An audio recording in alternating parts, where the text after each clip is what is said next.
You know, most people think that retirement is all about the numbers. Do I have enough saved? Will my investments last? What if the markets dip right after I stop working?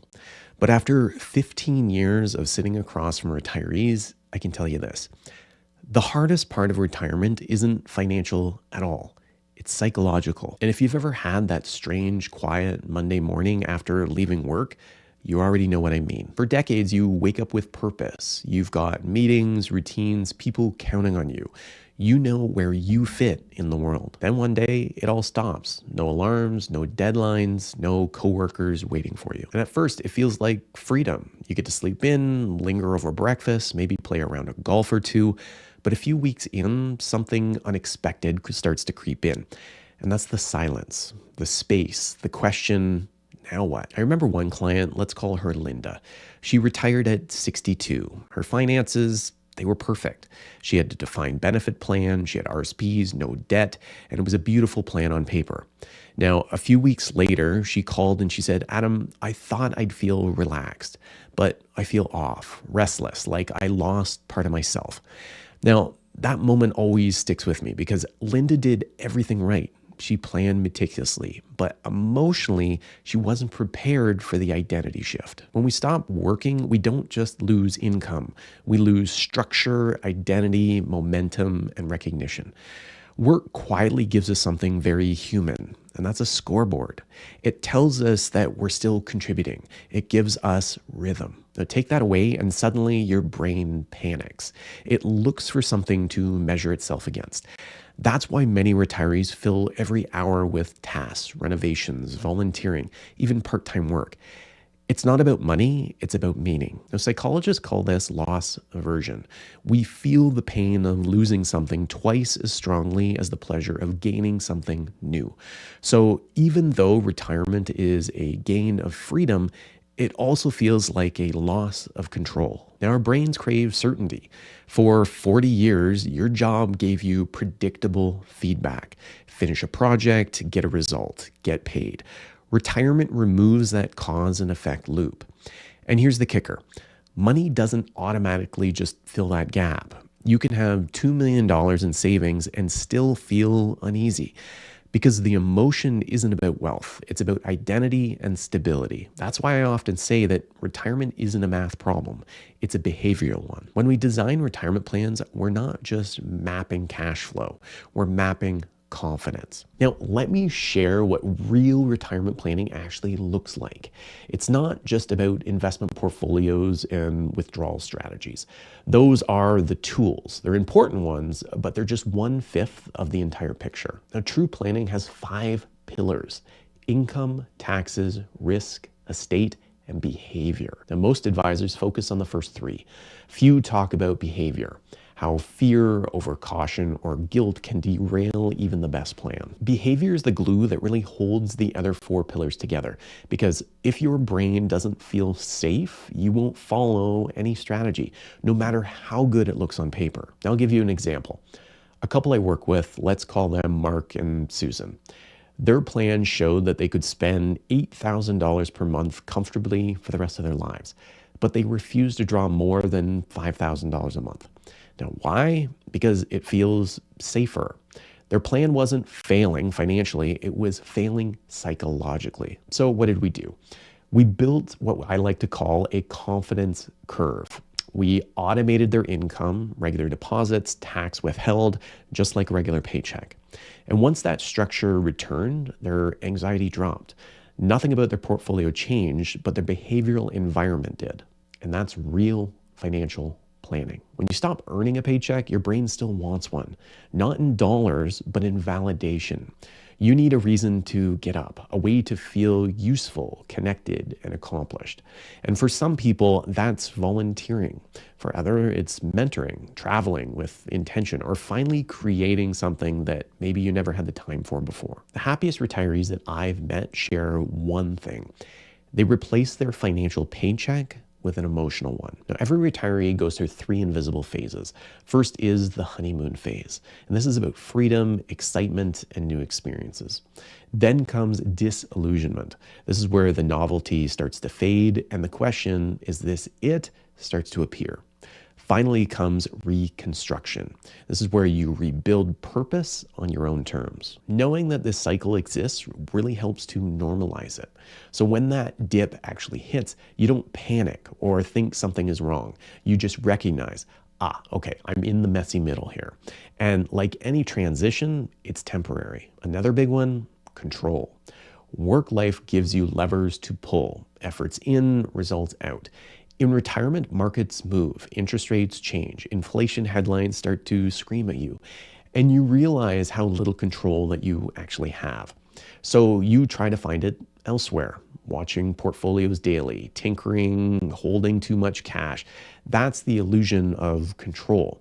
It soothes anxiety, but rarely improves the outcome. What does help is designing systems that make good decisions automatically. That's what a well-built retirement income plan actually does. It transfers control from emotion to process. You know exactly what comes in, what goes out, and what's still growing behind the scenes. That's freedom with structure, and that's the sweet spot. Now let's talk about guilt. Retirees tell me, Adam, I just can't bring myself to spend. And I'll say, well, you've saved your whole life for this moment. What's holding you back? And often it's early life conditioning. Parents who equated frugality with virtue. Saving becomes your identity. Spending feels like a betrayal. That guilt can be stronger than any market fear, and it keeps people from really enjoying what they've earned. So part of behavioral planning is giving permission. We design spending guardrails so that clients know mathematically how much they can safely withdraw, which emotionally translates to you're allowed. And this is where a good financial planner really steps in, not to sell a product, but to act as a behavioral anchor.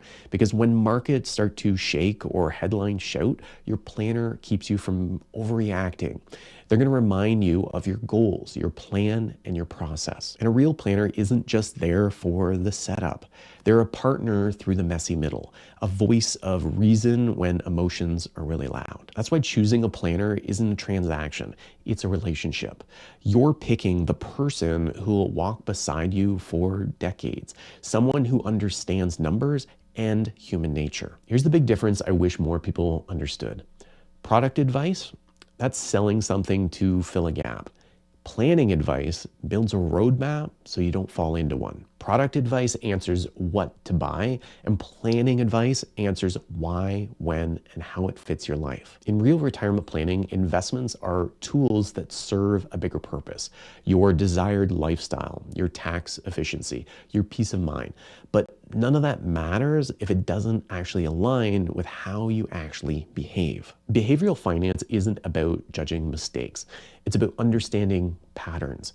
We all have biases: fear of loss, herd mentality, the comfort of certainty. Recognizing them lets us design around them. For example, some clients like seeing stable dividends because it feels like income. We can structure that as long as it still fits the bigger picture. The goal isn't to change who you are, it's to build a plan that works with your psychology and not against it. When you feel emotionally safe, you make better financial decisions. And better decisions really compound, just like money does. So remember Linda from before? A year into retirement, she told me, I finally stopped feeling guilty for relaxing. We set up a purpose plan for her alongside her financial one. Mondays were about going to the animal shelter. Wednesdays was a painting class. Fridays, she went out to lunch with former coworkers. Her finances hadn't changed at all. Her sense of self had. And that's what happens when planning goes beyond just spreadsheets. It restores balance between money and meaning. And whenever I sit down with someone thinking about retirement, I always ask two simple questions. What are you retiring from, and what are you retiring to? The first one's usually pretty easy: the job, the stress, the routine. The second one takes time, but that's where the joy lives. It's in the two. And once we answer that, the financial side suddenly has direction. It's not just about sustaining assets, it's about sustaining a life that you actually want. Wealth isn't the number on your statement. It's the ability to live your days the way that you choose, to wake up without dread, to help people that you love, to use time, your most valuable asset, intentionally. That's why one of the most important shifts in retirement is moving from accumulation thinking to fulfillment thinking. The measure of success stops being how much you actually have and becomes how fully you're actually living. And because this is all in the Canadian context, I want to be clear. Good planning still means managing CPP, OAS, RSPs, TFSAs, and taxes efficiently. Those tools really matter, but they're part of a bigger story: how to turn those programs into freedom. If you're drawing from your RIF or CPP early, it's not just a math choice, it's a behavioral one, because you value early freedom over later optimization. And that's okay as long as it's intentional. And that's what real planning actually is. It's about aligning the math with your mindset. So many people tell me that I just want to work one more year, get a little bit more saved. And sometimes that's wise, but often it's the fear in disguise, the brain looking for more certainty over taking a leap. And that's status quo bias. It feels safer to keep doing what you've always done than to face the unknown. But the truth, there's no perfect moment. At some point, you move from maximizing money to maximizing time. And that trade-off is deeply personal. Confidence in retirement comes from clarity, structure, and adaptability.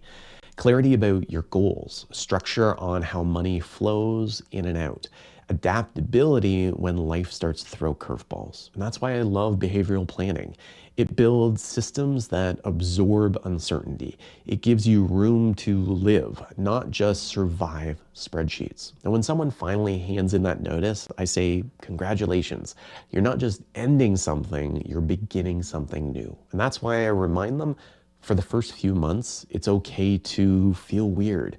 You're unlearning decades of habits. So give yourself grace. Don't rush to fill every single gap. Let boredom teach you what you actually miss. When you start to feel ready, build small anchors of meeting, a weekly ritual, a new project, time with people who lift you up. That's how you rebuild rhythm. So yes, the math still matters. We'll still talk about withdrawal rates, taxes, investment structure, but what holds it all together is how you feel actually living it. Real retirement planning bridges those two worlds. The technical side protects your finances, while the behavioral side protects your peace of mind. When both are in harmony, that's when retirement really starts to feel right. If you're sitting there thinking, this sounds like me, just know that you're not alone. Every retiree that I've ever met goes through some version of this. And if you haven't retired yet, the best gift that you can give yourself is to start thinking about the emotional side now. Build a plan that isn't just built to last, it's built to live. And that's what we do, and we help people every single day here at Stone City Wealth. We combine the technical planning, taxes, income, and investments with the behavioral coaching that keeps you confident and calm through every market cycle and every life season. If that's the kind of planning that you want, the kind that feels like a conversation and not just a sales pitch, you can learn more at stonecitywealth.com. I'm Adam. We'll see you in the next video.